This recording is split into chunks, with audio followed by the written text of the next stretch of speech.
Welcome to another episode of the Electric Bison. I'm sitting here waiting for O'Brien to finish harassing the fish, which is going to be a while. But I had a chance to think about artificial intelligence a little bit more. And I'll tell you what I think. I think that the worst case scenario is going to happen in the next 2 years. There could be a major crash in the stock market, comparable to the dot-com bubble, probably by the election, by Trump's re-election or election. It would probably drop our production by, a 0.5%, maybe 3% at the next year, because so much money's been invested in it. I'm not saying it's a bad thing. I'm saying people are just they've really lost their cool. Really, I've used AI quite a bit, and I haven't paid a penny for it yet. The reason is they haven't figured out how to charge people like me, and I don't know if I'll use it if I got to pay for it. Well, anyhow, I hope people don't get hurt too bad, but I think they're going to get hurt. An AI bubble is really kind of an interesting phenomenon. I think it has to do with people that have been too close to it. Like watching television too much, or white line fever, driving your car or truck too much. And they need to stand back and take a balanced view. When I read that Peter Thiel said that if you're against AI, you're the Antichrist, I thought, boy, that guy really been smoking dope. I mean, seriously. Whoa. Smart guy. And he's actually a philosophy student at Stanford.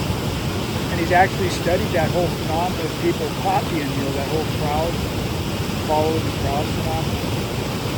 He's very familiar with that. And so he tries to avoid following the crowd. But you know what? We still have that follow the crowd phenomenon, and that's what's going on now. I look at this water and I think if an AI person, when you get right down to it, had a choice to put this water, pipe it into a data center, the cooling or whatever, would they do that instead of having this behind me? Would they really? I don't think they would, because then they'd be out here and they'd get an understanding of what reality is. If you put AI out here to pick up on all the bugs and all the fish and all the sounds and all the smells, all the patterns of nature, I don't think AI can handle it. We can handle it.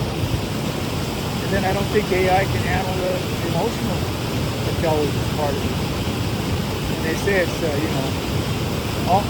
almost as good as us, only, of course, 3 or 4%, though, that means it's not as good as us.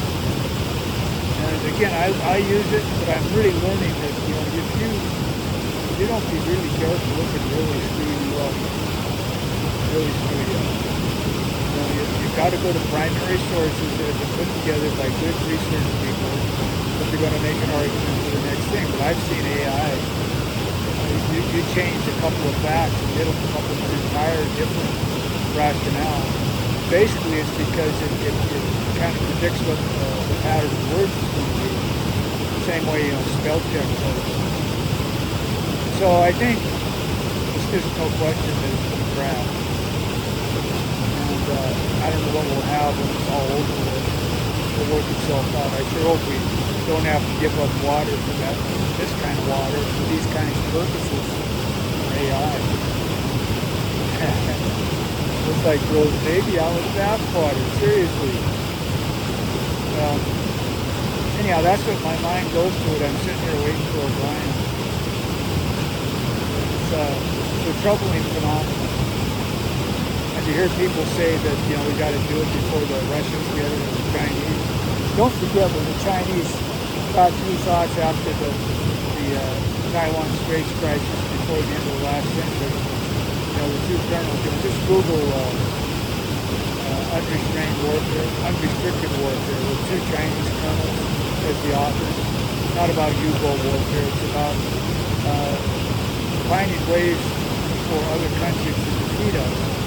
One of the things they came up with is that one of our big weaknesses, our U.S. big weaknesses, is that we dance to technology's tune the same way people in the Chinese story dance to the red shoes. Whatever the tune the red shoes wanted to dance to, people dance to it. And they say that's what our weakness is, whatever the technology demanded us, we go ahead and do it. Instead of figuring out what does you really need to have the technology for. You know, what's the appropriate technology requirement? And that's not the way we do things. You know, it's going to be interesting to watch. But that's what my mind's on right now. Artificial intelligence is going to be a dead end street for a while.